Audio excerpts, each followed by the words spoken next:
Big Boss season 6 episode 77 review ആണ്. ആളുകളുടെ game പെർഫോമൻസിനെ കുറിച്ചിട്ട് ഇതുവരെയുള്ള അവരുടെ കളികൾ അനലൈസ് ചെയ്തിട്ട് നമ്മളൊരു ടോപ്പ് 5 ഈ കഴിഞ്ഞ ദിവസം പറഞ്ഞിരുന്നു. ആ ഒരു ടോപ്പ് 5 ഉള്ള വ്യക്തിയായിരുന്നു അപ്സര. അപ്സരയെ ടോപ്പ് 5 ഇടുന്ന സമയത്ത് തന്നെ ഞാൻ പറഞ്ഞ ഒരു കാര്യമുണ്ട്, ഒട്ടും പ്രതീക്ഷിക്കാത്ത സമയത്ത് അപ്സര എവിക്റ്റ് ആവാൻ സാധ്യതയുണ്ട്. അങ്ങനെ ഈ ഒരു ഫോർമാറ്റിൽ നമ്മൾ സ്ഥിരമായിട്ട് കാണാറുള്ളതാണ്. നമ്മളങ്ങനെ പറഞ്ഞതുപോലെ അപ്സര ഇന്ന് എവിക്റ്റ് ആയിരിക്കുകയാണ്. അൻസിബ എവിക്റ്റ് ആവാൻ സാധ്യതയുണ്ട് എന്നീ തരത്തിലുള്ള ചില വാർത്തകളൊക്കെ കേൾക്കുകയാണ്. അങ്ങനെ രണ്ടാളുകൾ പോകുന്ന സമയത്ത് ഗെയിമിന് ഈ ഷോയുടെ ഡയറക്ടർ പ്രതീക്ഷിക്കുന്ന വേറൊരു മാനം കൈവരും. പിന്നെ ഈ അപ്സര അതേപോലെ തന്നെ അൻസിബ എന്നൊക്കെ പറയുന്നത് ഓഡിയൻസിന്റെ വോട്ടിനനുസരിച്ചിട്ടാണ് എന്നുണ്ടെങ്കിലും അത്രയധികം സ്ട്രോങ് ആയിട്ടുള്ള കണ്ടസ്റ്റൻസ് അല്ല നിലവിലത്തെ ഒരു അവസ്ഥയിൽ. ഇപ്പൊ ആദ്യഘട്ടങ്ങൾ പോലെ അല്ലല്ലോ, ഇനിയിപ്പോൾ ടൈറ്റായി ഇങ്ങനെ വരുന്ന ഒരു സ്ഥിതിവിശേഷമാണ് ഉള്ളത്. അൻസിബയെ ഓക്കെ കുറേയധികം ആളുകൾക്ക് ഇഷ്ടമാണ് എന്നുണ്ടെങ്കിലും വോട്ട് സ്പ്ലിറ്റ് ആവുന്ന ഒരു പരിപാടി ഉള്ളതുകൊണ്ട് അൻസിബയെ പോലെ തന്നെ കൺസിഡർ ചെയ്യേണ്ട ചില ഗെയിമേഴ്സ്, വോട്ടിന്റെ കാര്യത്തിൽ കൺസിഡർ ചെയ്യേണ്ട ചില ഗെയിമേഴ്സ് വോട്ട് ചെയ്യുന്ന ആളുകൾക്കുള്ളതുകൊണ്ട് അൻസിബയും പുറത്ത് പോയി കഴിഞ്ഞാൽ വലിയ കാര്യമായിട്ടുള്ള ചോദ്യവും പറച്ചിലും ഒന്നും വരാൻ സാധ്യതയില്ല. അങ്ങനെയാണ് ആ ഒരു ഗെയിമിന്റെ കിടപ്പ്. ഇന്ന് സ്ക്രിപ്റ്റിലില്ലാത്ത ഒരു കാര്യം ലാലേട്ടൻ നല്ല തീയായിട്ട് ഋഷിയോട് ചോദിക്കുന്നത് കേട്ടു. അത് സ്ക്രിപ്റ്റിൽ ഉണ്ടാവാൻ ഒരു സാധ്യതയില്ല. കാരണം അമ്മാതിരി വെറുപ്പിക്കൽ കാണുന്ന സമയത്ത് ഒരു സാധാരണ മനുഷ്യൻ അങ്ങനെ പ്രതികരിച്ചു പോകും. വേറെ ആരുടെ കാര്യത്തിലും ഒന്നും പറയാനില്ല, വേറെ ഒരാളെ കുറിച്ചും ഒന്നും പറയാനില്ല, വേറെ ആർക്കു വേണ്ടിയും പ്രതികരിക്കാനില്ല. അൻസിബ എന്ന് പറഞ്ഞിട്ട് ഋഷി അങ്ങനെ ചത്ത് നടക്കുകയാണ്. അപ്പോൾ അൻസിബ അങ്ങോട്ട് പോയി കഴിയുമ്പോഴത്തേന് ഈ ചെക്കൻ എന്താണ് ചെയ്യാൻ വേണ്ടി പോകുന്നത് എന്ന് കാണാൻ എനിക്ക് വലിയ ആഗ്രഹമുണ്ട്. കാരണം ഭയങ്കര ഡിപ്പെൻഡൻ്റ് ആയിട്ട് നിന്നിട്ടാണ് ഗെയിം കളിക്കുന്നത്. അഭിഷേക് ആണെന്നുണ്ടെങ്കിൽ വന്ന സമയത്ത് ഋഷിയെ ടാർഗറ്റ് ചെയ്ത് വന്നതാണ്. ഇപ്പോൾ അഭിഷേകിനാണെങ്കിൽ ഋഷിയാണ് എല്ലാമായിട്ടുള്ള ആള്. ഇതിനോടൊപ്പം ജിൻഡോയുടെ കന്നഡ കാഴ്ചശക്തി ആ ഒരു കാര്യത്തെ കുറിച്ചിട്ട് ആളുകൾക്ക് ഡൗട്ടുണ്ട്. ആ ഡൗട്ട് ഉണ്ടായതിന്റെ കാരണം എന്താണെന്ന് വെച്ച് കഴിഞ്ഞാൽ ടാസ്ക് ലെറ്റർ ചിലപ്പോൾ പുള്ളിക്ക് വായിക്കാൻ പറ്റില്ല, കണ്ണ് പിടിക്കില്ല. എന്നാൽ ചില സമയത്ത് പുള്ളി പറയും അകലെയുള്ള കാര്യങ്ങളാണ് കാണാൻ ബുദ്ധിമുട്ടുള്ളത്. ഇപ്പൊ ഈ കാഴ്ചശക്തിയുടെ 2 വകഭേദമൊക്കെ ഉണ്ടല്ലോ. അപ്പോൾ എനിക്കാണെങ്കിൽ അകലെയുള്ള കാര്യങ്ങളിലാണ് ബുദ്ധിമുട്ടുള്ളത്, അപ്പോൾ അടുത്തുള്ള കാര്യങ്ങളിൽ പ്രശ്നമില്ല. അപ്പോൾ പുള്ളിക്ക് ഇത് രണ്ടും ഉണ്ട്. അങ്ങനെയുള്ള ചില ഡൗട്ടൊക്കെ എനിക്ക് തോന്നാറുണ്ട്. പക്ഷേ ഈ കാഴ്ചശക്തിയുടെ കാര്യങ്ങൾ ആളുകൾ പറയുന്ന സമയത്ത് മറ്റുള്ള ആളുകൾ നിസ്സാരമായി കരുതുമ്പോൾ ഉള്ള വേദന എനിക്കറിയാവുന്നതുകൊണ്ട് ഞാൻ അതിനെക്കുറിച്ചിട്ടൊന്നും പറയുന്നില്ല. ലാലേട്ടനും ആ ഒരു സംശയം എടുത്ത് ചോദിക്കുകയുണ്ടായി. ചിലപ്പോൾ ജിൻഡോ ആയതുകൊണ്ട് ഈ ഒരു കാഴ്ചശക്തി പ്രശ്നം പല ഗെയിമിൽ യൂസ് ചെയ്തതാവാനും വഴിയുണ്ട്. ഇനി എപ്പിസോഡ് 77 പ്രോപ്പർ റിവ്യൂയിലേക്ക് പോയി കഴിഞ്ഞാൽ സായിയുടെ പുതിയ മുഖം കണ്ടാണ് ലാലേട്ടൻ ഇന്നത്തെ എപ്പിസോഡ് സ്റ്റാർട്ട് ചെയ്തത്. കണ്ടസ്റ്റൻസിൽ താൻ അറിയാത്ത ഒരാൾ ആര് എന്ന ഒരു പ്രതീതിയാണ് അദ്ദേഹത്തിന് ഉണ്ടായത് എന്ന് ലാലേട്ടൻ പറയുകയുണ്ടായി. ഈ കഴിഞ്ഞ ദിവസം ലൈവ് വെച്ച് നോക്കിയ സമയത്ത് ഞാനും ഞെട്ടിപ്പോയി, സായി ഇത് ഏത് കോലം എന്നുള്ള രീതിയിൽ. പക്ഷേ വെറൈറ്റി ആയിട്ടുണ്ട്. ഇടയ്ക്ക് ഒരു വെറൈറ്റി പിടിക്കുന്നത് നല്ലതാണ്, അല്ലെങ്കിൽ ആളുകൾ ശ്രദ്ധിക്കില്ല. ഒന്നാമത്തെ സായിയെ ശ്രദ്ധിക്കണമെന്നുണ്ടെങ്കിൽ എന്തെങ്കിലുമൊക്കെ ഇത്തിരി ഓവറാക്കിയാലേ നടക്കത്തുള്ളൂ. ഇതത്ര ഓവറാണെന്ന് ഞാൻ പറയുന്നില്ല.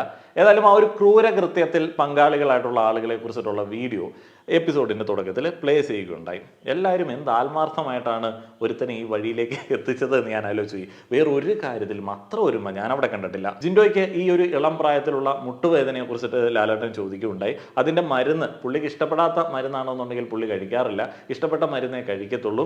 അപ്പോൾ അതിനെക്കുറിച്ചിട്ട് ചെറിയ സ്നേഹ ഉപദേശം ലാലേട്ടൻ കൊടുക്കുകയുണ്ടായി. ഇതിനുശേഷം ബോണസ് പോയിന്റ് ടാസ്കിനെ കുറിച്ചിട്ട് ചോദിക്കുകയുണ്ടായി. ആദ്യം തന്നെ ചോദിച്ചത് നന്ദനയുടെ കാര്യമാണ്. നന്ദന കഴിഞ്ഞ ദിവസം ആ ഒരു ഊതുന്ന ടാസ്കിൽ വീരമൃത്യു പ്രാപിക്കേണ്ടതായിരുന്നു. എന്തോ ഭാഗ്യം കൊണ്ട് രക്ഷപ്പെട്ട് ജീവിതത്തിലേക്ക് തിരിച്ചു വന്നു. അമ്മാതിരി രീതിയിൽ ശ്വാസം ഊതി വിട്ടു, പ്രാണനും കൂടെ പോയെന്ന് ആൾക്കാർ വിചാരിച്ചു. ഏതായാലും ആ ഒരു കാര്യത്തെക്കുറിച്ചിട്ട് ചോദിക്കുന്നുണ്ട്. ആ ഒരു ഗെയിമിൽ ഏറ്റവും നല്ല രീതിയിൽ പെർഫോം ചെയ്യാൻ പറ്റിയത് അർജുനാണ്. അർജുന് നല്ല രീതിയിലുള്ള ബ്രീത്തിങ് കേപ്പബിലിറ്റി ഉള്ളത് കൊണ്ടാണ് ആ ഒരു ഗെയിമിൽ വിജയിക്കാൻ പറ്റിയത്. അത് അർജുൻ്റെ വർക്കൗട്ട് കൊണ്ടാണ് എന്നുള്ളത് നമുക്ക് ലാലേട്ടൻ ചോദിച്ച സമയത്ത് മനസ്സിലായി. അത് നല്ലതാണ് എന്നും അത് അങ്ങനെ ചെയ്യേണ്ടതാണ് എന്നും എനിക്കും തോന്നിപ്പോയി. നമ്മളും അത്തരത്തിൽ കൂടുതൽ കാർഡിയോ ചെയ്യേണ്ടതുണ്ട്. Ticket to finale bonus point ടാസ്കിൽ 21 പോയിന്റുകൾ നേടി നെക്സ്റ്റ് ടീം മുന്നിലുണ്ട്. അവർ തന്നെയാണ് ഈ ആഴ്ചയിലും ബെസ്റ്റ് പെർഫോമേഴ്സ്, ഏറ്റവും നല്ല ടീം. കഴിഞ്ഞ ആഴ്ചയും അവർക്ക് തന്നെയായിരുന്നു ആ ഒരു ട്രോഫി കിട്ടിയത്. അവർ വളരെ സന്തോഷത്തോടെ ആ ഒരു ട്രോഫി കൈപ്പറ്റുന്നു. അതിനുശേഷം ആ ഒരു ബോണസ് പോയിന്റുകൾ ഒരാൾക്ക് മാത്രമാണ് ഉപകരിക്കുക. അപ്പോൾ അതിനെ തിരഞ്ഞെടുക്കുന്ന ഒരു കാര്യത്തെക്കുറിച്ചിട്ട് നമ്മൾ കഴിഞ്ഞ ദിവസം കണ്ടിരുന്നു. അപ്പോൾ അത് ജാസ്മിൻ വിട്ടുകൊടുത്തു. അർജുൻ അതേപോലെ തന്നെ അഭിഷേക് എന്നിവർ ഋഷിയെ സപ്പോർട്ട് ചെയ്തു. ഋഷിക്ക് ആനന്ദ അശ്രുക്കൾ വന്നു. അത് അൻസിബയുമായിട്ട് പങ്കുവച്ചു. അൻസിബ അങ്ങനെ നിനക്കാരും വെറുതെ തന്നൊന്നുമല്ല, നിനക്ക് അവകാശപ്പെട്ടതാണ് എന്നൊക്കെ അൻസിബ മോട്ടിവേറ്റ് ചെയ്തു. അതിന് കൂടെ തന്നെ അൻസിബ പറയുകയുണ്ടായി ജാസ്മിൻ വിട്ടുകൊടുത്തത് സഹതാപ വോട്ടുകളല്ല, നന്മമരം വോട്ടുകൾ കരസ്ഥമാക്കാൻ വേണ്ടിയാണ് എന്നുള്ളത്. അപ്പോൾ ഋഷിയോട് തന്നെ ലാലേട്ടൻ ചോദിക്കുകയാണ്, എന്താണ് ഋഷി ആ ഒരു ടാസ്കിനെ കുറിച്ചിട്ട് എന്താണ് പറയാനുള്ളത്? ഋഷി പറയുന്നു അഭിഷേകിൻ്റെ നല്ല മനസ്സിനെ കുറിച്ചിട്ട്. അഭിഷേക് മാത്രമാണ് ഋഷിയെ സപ്പോർട്ട് ചെയ്തത്, ബാക്കിയുള്ള ആളുകൾ ഗെയിം കളിച്ചോന്നോ സപ്പോർട്ട് ചെയ്തെന്നോ അങ്ങനെയുള്ള ഒരു കാര്യത്തെക്കുറിച്ചിട്ടും ഋഷി ചിന്തിക്കുന്നില്ല. മിടുക്കൻ തന്നെ. ജാസ്മിനോട് ചോദിക്കുന്നു എന്തുകൊണ്ടാണ് വിട്ടുകൊടുത്തത്. ഋഷി ഓസിന് ആർക്കും കൊടുക്കാൻ പറ്റില്ല എന്നുള്ള ഒരു കാര്യം പറഞ്ഞിരുന്നു. ഋഷി കളിച്ചിട്ട് വേറെ ഒരാൾക്ക് ഓസിന് കൊടുക്കാൻ പറ്റത്തില്ല എന്നുള്ളൊരു കമൻറ്റ് പറഞ്ഞിരുന്നു. അപ്പോൾ അത് ഇഷ്ടപ്പെട്ടില്ല, അതുകൊണ്ട് അങ്ങോട്ട് വിട്ടുകൊടുത്തതാണ് എന്ന് ജാസ്മിൻ പറയുന്നു. അർജുൻ വീണ്ടും ഈ ഒരു ഓസ് കാര്യം റിപ്പീറ്റ് ചെയ്യാൻ ആഗ്രഹിക്കുന്നില്ല എന്ന് പറഞ്ഞിട്ട് ഈ ഒരു കാര്യം തന്നെ പറയുകയാണ്. ജാസ്മിൻ വിട്ടതുകൊണ്ടാണ് ഋഷിക്ക് കൊടുത്തത്. കട്ടിലേക്ക് ഓടി വരുന്നത് കൊണ്ടും ഋഷിയുടെ ഗാർഡിയൻ എന്നുള്ള നിലയിലും ഋഷിയുടെ മാസ്റ്റർ എന്നുള്ള നിലയിലും ലാലേട്ടൻ അൻസിബയോട് ചോദിക്കാതിരിക്കാൻ പറ്റില്ല. അപ്പോൾ അൻസിബയോട് ചോദിക്കുകയാണ് ഈ ബോണസ് പോയിന്റുകളെ കുറിച്ചിട്ട്. അങ്ങനെ ഒരു ഡിസ്കഷൻ വന്നല്ലോ, മറ്റേ ജാസ്മിൻ എന്തോ ആളുകളുടെ വോട്ട് പിടിക്കാൻ വേണ്ടിയാണ് അങ്ങനെ ചെയ്തത് എന്നുള്ളൊരു ഡിസ്കഷൻ വന്നല്ലോ. എന്താണ് അൻസിബയുടെ അഭിപ്രായം? അത് വോട്ടിന് വേണ്ടി മാത്രം ചെയ്തതാണ് എന്ന് അൻസിബ അവിടെ വീണ്ടും ആവർത്തിക്കുന്നുണ്ട്. യാതൊരുവിധ ഭാവ വ്യത്യാസവും ഇല്ല, കാരണം അൻസിബയ്ക്ക് ഓപ്പൺ ഗെയിമാണ്, അങ്ങനെയുള്ള മടിയൊന്നുമില്ല.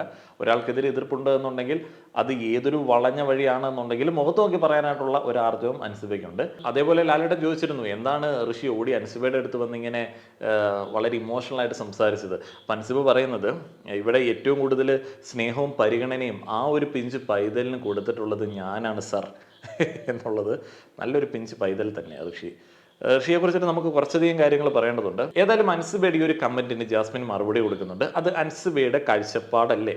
Okay, that's enough. അൻസിബയാണ് എന്നുണ്ടെങ്കിൽ ഇങ്ങനെയുള്ള കാര്യങ്ങൾ ചെയ്യുകയാണെന്നുണ്ടെങ്കിൽ അത് അങ്ങനെ ഉദ്ദേശിച്ചിട്ട് ആയിരിക്കും എന്നുള്ളതായിരിക്കും അൻസിബ ഉദ്ദേശിക്കുന്നത്. അപ്പോൾ അതാണ് അൻസിബയുടെ കാഴ്ചപ്പാട്. ആ ഒരു വളരെ ലിമിറ്റഡ് ആയിട്ടുള്ള വേർഡ്സ് ഉപയോഗിച്ചിട്ടുള്ള ഒരു കമൻറ്റിൽ ഓക്കെ ആയിരുന്നു. വീക്കെൻഡ് എപ്പിസോഡുകളിലെ സ്റ്റാർ പെർഫോമർ ആയിട്ടുള്ള നോറ എഴുന്നേറ്റ് ജാസ്മിന് സപ്പോർട്ട് കൊടുക്കുകയാണ്, അൻസിബയ്ക്ക് എതിരെ പറയുകയാണ്. ദുർഭാഷികൾ മാറ്റിവെച്ച് നല്ല ഒരു വ്യക്തിയായി മാറിയ ഒരാളാണ് ജാസ്മിൻ. തുടക്കത്തിലൊക്കെ ഭയങ്കര ദുർഭാഷിയായിരുന്നു. ആ ഒരു മാറ്റത്തെ അംഗീകരിക്കാൻ താല്പര്യമില്ലാത്ത ഇവരെ എന്ത് പറയാനാണ്? അപ്പോൾ ആ ഒരു മാറ്റങ്ങളെ അംഗീകരിക്കാൻ താല്പര്യമില്ലാത്ത ആളുകളാണ് അൻസിബ, അതേപോലെ തന്നെ ഋഷി, അഭിഷേക് എന്നൊക്കെയാണ് നോറയുടെ ഒരു പക്ഷം. അൻസിബ ട്രിഗേർഡായി. അപ്പോൾ അതിനുള്ള ചില മറുപടികളൊക്കെ പിന്നീട് കിട്ടും, അതിലേക്ക് വരാം. ഇതിനുശേഷം ഒരു ചെറിയ ടാസ്ക് ആയിരുന്നു, ഒരു ഹാരാർപ്പണം നടത്തണം. മാറ്റം വരേണ്ട ആളുകൾ എന്ത് മാറ്റമാണ് വരേണ്ടത് എന്നും പറയണം. ജാസ്മിൻ അപ്സരയെ പറയുന്നുണ്ട് മൂഡ് സ്വിങ്സ് ഒന്ന് മാറ്റിയാൽ കൊള്ളാം. പെട്ടെന്ന് എന്തെങ്കിലുമൊക്കെ കാര്യങ്ങൾ തമാശയായിട്ടാണ് പറഞ്ഞത് എന്നുണ്ടെങ്കിലും പെട്ടെന്ന് ദേഷ്യപ്പെടുന്ന ഒരാളാണ് അപ്സര. അപ്പോൾ അത് മാറ്റി കഴിഞ്ഞാൽ നന്നാവും, ഗെയിമൊക്കെ നന്നാവും. അർജുൻ ജിൻഡോയെ പറയുന്നു പുറത്തു പോയി തിരിച്ചു വന്നപ്പോൾ ഒരു ഡീസൻ്റായി, മോശം വർത്തമാനങ്ങളൊന്നും പറയുന്നില്ല. അപ്പോൾ അത് നല്ലതാണ്, അങ്ങനെ മാറി വരട്ടെ. സിജോ നന്ദനയാണ് പറയുന്നത്. സിജോ ഒരു പൊങ്ങനാണെന്ന് തോന്നുന്നു, കാരണം സിജോ നന്ദനയെ കുറിച്ചിട്ട് പറയുന്നത് ഞാൻ കുറച്ച് ഉപദേശങ്ങളൊക്കെ കൊടുത്തിരുന്നു, അതനുസരിച്ചിട്ട് നന്ദന ഒരു മിടുക്കിയായിട്ട് വന്നിട്ടുണ്ട്, ഇനിയും ചില ഉപദേശങ്ങൾ ഞാൻ കൊടുത്തിട്ടുണ്ട്, അതും അനുസരിച്ചിട്ട് മുന്നോട്ടേക്ക് വരികയാണെന്നുണ്ടെങ്കിൽ ഫൈനൽ 5-ലേക്കൊക്കെ വരാൻ സാധ്യതയുള്ളൊരു കണ്ടസ്റ്റൻ്റ് ആണ്. സിജോ ആ ഉപദേശം കണ്ണാടി നോക്കി സ്വയം കൊടുത്തിട്ട് പുള്ളി അങ്ങോട്ട് കളിച്ച് വന്നാൽ മതിയായിരുന്നു. എന്തിനാണ് വിലപ്പെട്ട ഉപദേശങ്ങളൊക്കെ മറ്റുള്ള ആളുകൾക്ക് കൊടുക്കുന്നത്?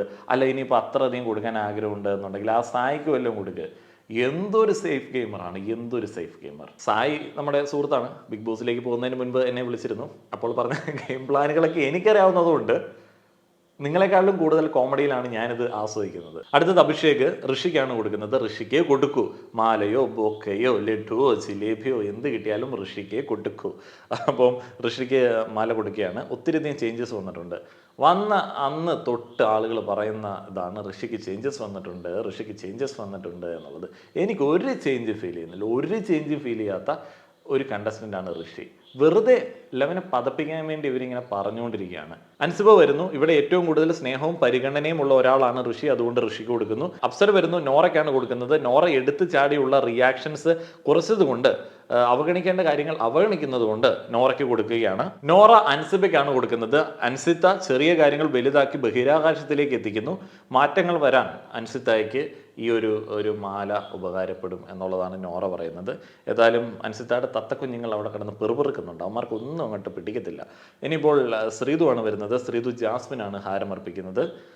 പണ്ട് ഡിപ്പെൻഡൻ്റ് ആയിട്ട് മാത്രമേ എനിക്ക് നിൽക്കാൻ പറ്റുള്ളൂ എന്ന് പറഞ്ഞ ഒരാളാണ് ജാസ്മിൻ, എന്നാൽ ഇപ്പോൾ വളരെ ഇൻഡിപെൻഡൻ്റ് ആയിട്ടുണ്ട്. നല്ലൊരു മാറ്റമാണ്. നന്ദൻ വരുന്നു, സായിയെ പറയുന്നു. എല്ലാ ആൾക്കാരും സോപ്പിട്ടാണ് സായി ചേട്ടായി നിൽക്കുന്നത്. അനിയത്തിക്കുട്ടിക്ക് സായി ചേട്ടായി അങ്ങനെ കാണാൻ ആഗ്രഹമില്ല, അപ്പോൾ അതൊന്ന് മാറണമെന്ന് വെറും ഒരു ആഗ്രഹമുണ്ട്. അതിനുശേഷം ജിൻഡോ വരുന്നു. ജിൻഡോ അർജുനെ മാലയിടിപ്പിക്കുന്നു.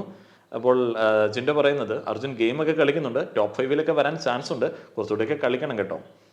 സായി സിജോയാണ് പറയുന്നത് വളരെ ഹാർഡായിട്ടുള്ളൊരു ജേണി ആയിരുന്നു സിജോയുടേത്. സർവൈവറാണ്, അതേപോലെ അദ്ദേഹത്തിൻ്റെ വെർബൽ എബിലിറ്റിയാണ് ഏറ്റവും വലിയ കാര്യം. അപ്പോൾ അതിൽ കുറച്ച് റെസ്ട്രിക്ഷൻസ് ഒക്കെ ഉണ്ട്, എന്നാലും അതൊന്നും വകവയ്ക്കാതെ ഗെയിം കളിക്കുന്നുണ്ട്. ഏതായാലും ഈ ഒരു ഹാരാർപ്പണം കഴിഞ്ഞപ്പോഴത്തേന് അഭിഷേകിനും ശ്രീധുവിനും ഹാരങ്ങൾ കിട്ടിയില്ല. പോട്ടെ, പിന്നീട് എപ്പോഴും കിട്ടും. എന്നാലും നിങ്ങളെ ആളുകൾ എന്തോ പോസിറ്റീവായിട്ടുള്ളൊരു കാര്യമാണ് ലാലേട്ടൻ പറഞ്ഞത്. പോസിറ്റീവ് ആയതുകൊണ്ട് ഞാൻ നോട്ട് ചെയ്ത് വെച്ചില്ല. ഓൺലി നെഗറ്റീവ്സ് തന്നെയാണ് ബിഗ് ബോസ് റിവ്യൂകളിൽ ഏറ്റവും മാർക്കറ്റ് എന്ന് എനിക്ക് തോന്നുന്നു. അതിനുശേഷം ക്യാപ്റ്റൻസി ടാസ്ക്കാണ്. ക്യാപ്റ്റൻസി ടാസ്കിലേക്ക് ഇന്ന് തിരഞ്ഞെടുത്തിട്ടുള്ള ആളുകൾ നേരത്തെ തന്നെ തിരഞ്ഞെടുത്ത് വെച്ചിരിക്കുന്നതാണ്. സിജോ, അർജുൻ, ജിൻഡോ. 3 റൗണ്ടുകളുണ്ട്, ബുദ്ധിപരമായിട്ട് കളിക്കണം. അഭിഷേകാണ് അതിൻ്റെ റഫറി. ക്വസ്റ്റ്യൻസ് ഉണ്ട്, ജനറൽ നോളജ് ക്വസ്റ്റ്യൻസ് ഉണ്ട്, കുസൃതി ചോദ്യങ്ങളുണ്ട്, അതേപോലെ മെമ്മറി ഗെയിമുണ്ട്, വിഷ്വൽ മെമ്മറി ഗെയിമുണ്ട്, അങ്ങനെയുള്ള കുറേയധികം കാര്യങ്ങളുണ്ട്. ഇതിനൊക്കെ അവസാനം മറ്റേ ബോൾ ഇങ്ങനെ തട്ടി കൊണ്ടേ ഒരിടത്ത് ഇടുന്ന ഒരു ഗെയിം ഉണ്ടായിരുന്നു. ജിൻഡോ പെടച്ച് ഗെയിം കളിച്ചത് കൊണ്ട് ബാക്കിയുള്ള ആളുകൾക്കും കൂടെ ആകെ മൊത്തത്തിൽ തടസ്സമായി. പുള്ളി തട്ടി മുന്നിൽ നിൽക്കുകയായിരുന്നു. ഒരു തരത്തിലാണ് ഈ ഒരു ടാസ്കിനിടയിൽ ആ ഒരു ടെൻസ്ഡ് ആയിട്ടുള്ള മൊമെൻറ്റിൽ ഇത് തട്ടി സിജോയും അതേപോലെ തന്നെ അർജുനൊക്കെ വരുന്നത്. അപ്പോൾ അതിൻ്റെ ഇടയ്ക്ക് പുള്ളി മറ്റേ എന്താ പറയുക, ആ ബാസ്കറ്റിൻ്റെ അടുത്ത് തട്ടി നിൽക്കുകയാണ്. ഏതായാലും സിജോ ഗംഭീരമായിട്ട് ആ ഒരു കളി കളിച്ചു. സിജോ അങ്ങനെ ജയിക്കുന്നുണ്ട്. സിജോ സീസൺ 6 ലാസ്റ്റ് ക്യാപ്റ്റനായിട്ട് മാറുകയാണ്. ക്യാപ്റ്റന് കുറേയധികം പവറുകളുണ്ട്, എന്നാൽ ഒരു പവർ ഇല്ല എന്നുള്ളത് ലാലേട്ടൻ പറയുന്നുണ്ട്. അപ്പോൾ ആ ഒരു പവർ ഏതാണ് എന്നുള്ളത് മിക്കവാറും മറ്റേ നോമിനേഷൻ ഇല്ല എന്നുള്ളതല്ലേ. ഇനിയിപ്പം എല്ലാവരും നോമിനേഷനിലേക്ക് വരത്തില്ല, അങ്ങനെ എന്തോ പരിപാടി ഉണ്ടല്ലോ. അപ്പോൾ ഏതായാലും അത് നമുക്ക് അടുത്ത ദിവസം അറിയാം. ഇതിനുശേഷം സത്യത്തെ നേരിടുന്ന ഒരു ടാസ്ക് ആയിരുന്നു. ജിൻഡോയുടെ കണ്ണടയെക്കുറിച്ചിട്ടുള്ള ഒരു കാര്യം വീണ്ടും ലാലേട്ടൻ അവിടെ പറയുകയാണ്. ജിൻഡോയുടെ കണ്ണട മറ്റേ ലൈറ്റ് അടിക്കുമ്പോൾ ടിൻ്റ് അടിക്കുന്ന കണ്ണടയാണ് പോലും. അപ്പോൾ അതൊന്നും വെച്ച് കൂളിംഗ് ഗ്ലാസ് ഒന്നും വെച്ചിട്ട് ബിഗ് ബോസിൽ കളിക്കാൻ അവർ സമ്മതിക്കത്തില്ലല്ലോ. അതുകൊണ്ട് തന്നെയാണ്. പിന്നെ ഒഴിവാക്കിക്കൂടെ എന്നുള്ളൊരു ചോദ്യം വരുന്നുണ്ട്. അപ്പോൾ കണ്ണട വെക്കാതെ വായിക്കുന്നത് കണ്ടിട്ടുണ്ടല്ലോ എന്നുള്ളൊരു ചോദ്യം വരുന്നുണ്ട്. എല്ലാവർക്കും വലിയ ഡൗട്ടുണ്ട്.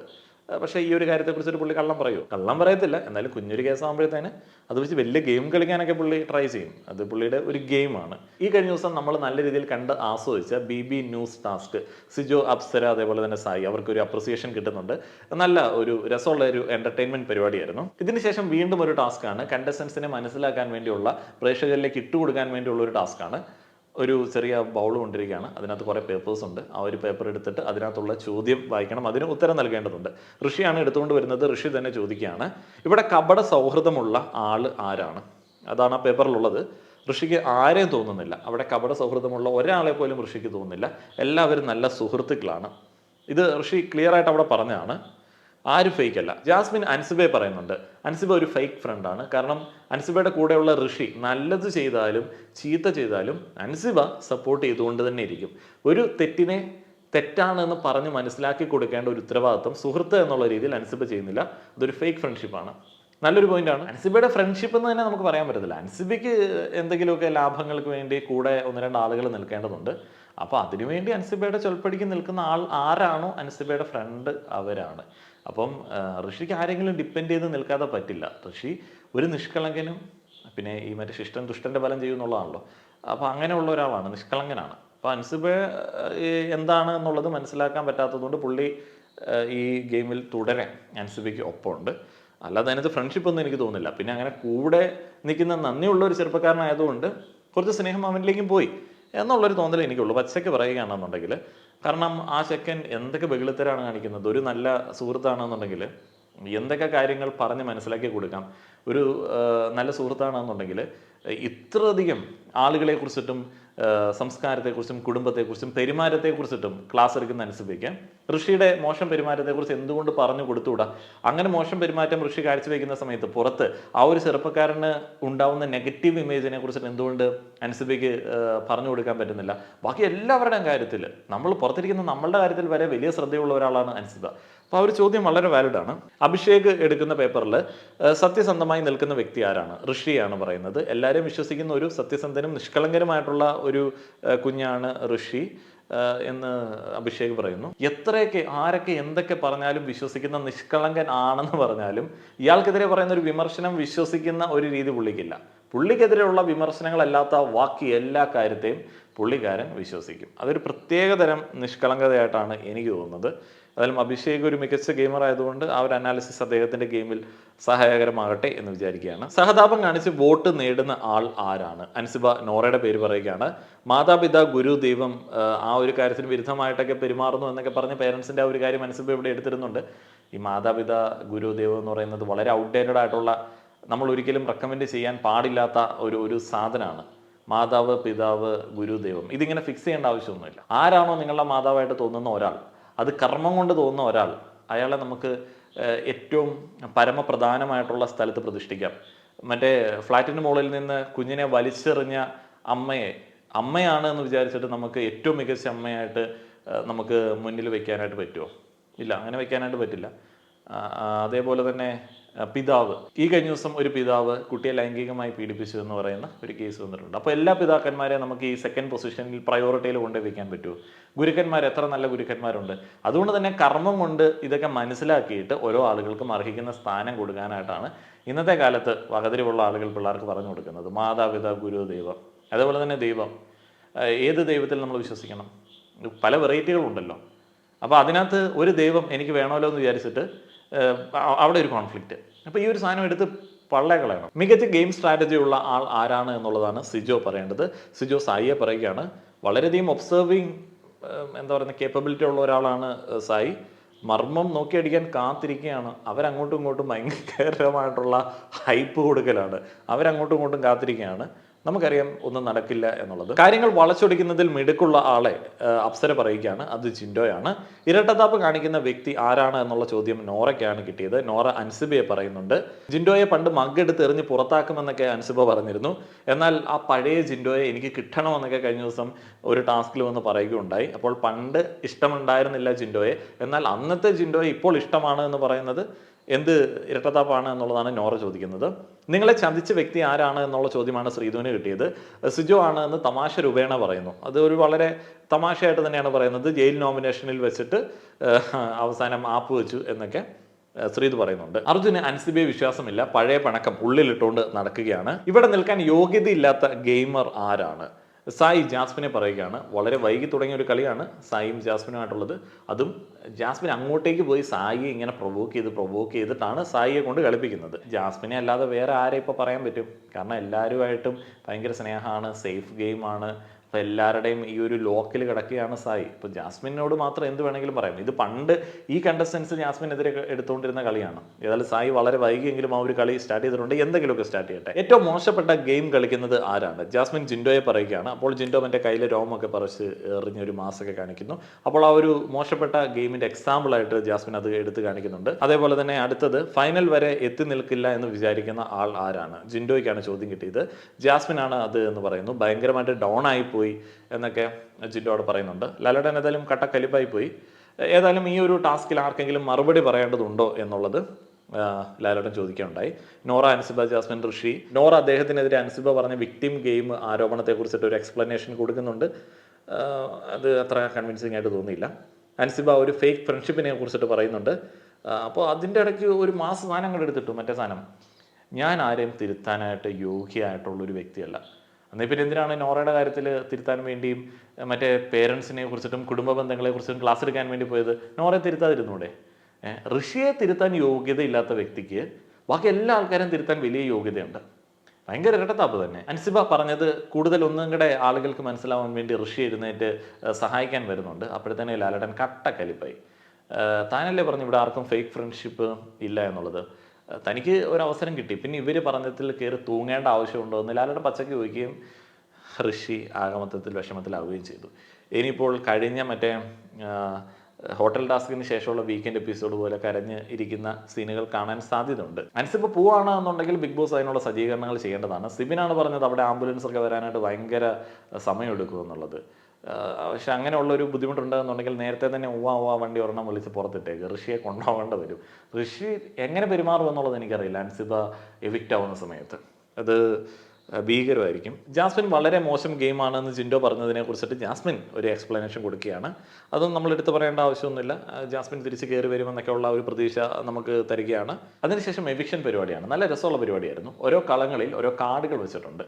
ആ ഒരു കാർഡ് എടുത്തിട്ട് നമ്മൾ ആ ഒരു കളത്തിൽ നിൽക്കണം. അപ്പോൾ ആ ഒരു കാർഡിലെ കാര്യം വായിക്കണം. അത് മറ്റൊരാൾക്ക് മറ്റൊരു കളത്തിലേക്ക് പോകാനായിട്ടുള്ളൊരു മൂവ് ആയിരിക്കാം.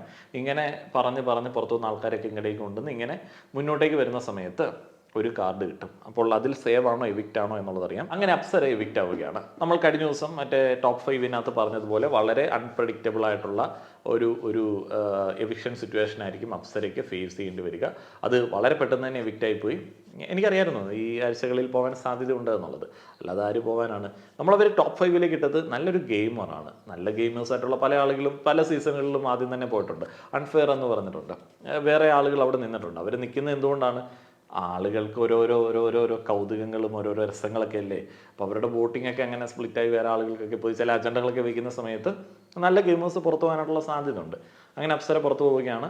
ഏതായാലും അപ്സര മുന്നേ പറഞ്ഞതുപോലെ കരഞ്ഞ് നിലവിളിച്ച് അലമ്പുണ്ടാക്കിയൊന്നും അല്ല പോയത്. വളരെ സ്നേഹത്തോടെ ചിരിച്ച് എല്ലാവരോടും ബൈയൊക്കെ പറഞ്ഞ് പുറത്തേക്ക് പോവുകയാണ്. നിങ്ങളുടെ അഭിപ്രായങ്ങൾ അറിയാൻ ആഗ്രഹമുണ്ട്. വേറെ എന്തെങ്കിലും മിസ്സായിട്ടില്ല എന്ന് വിചാരിച്ചുകൊണ്ട് ഇന്നത്തെ എപ്പിസോഡ് റിവ്യൂ അവസാനിപ്പിക്കുകയാണ്. നന്ദി.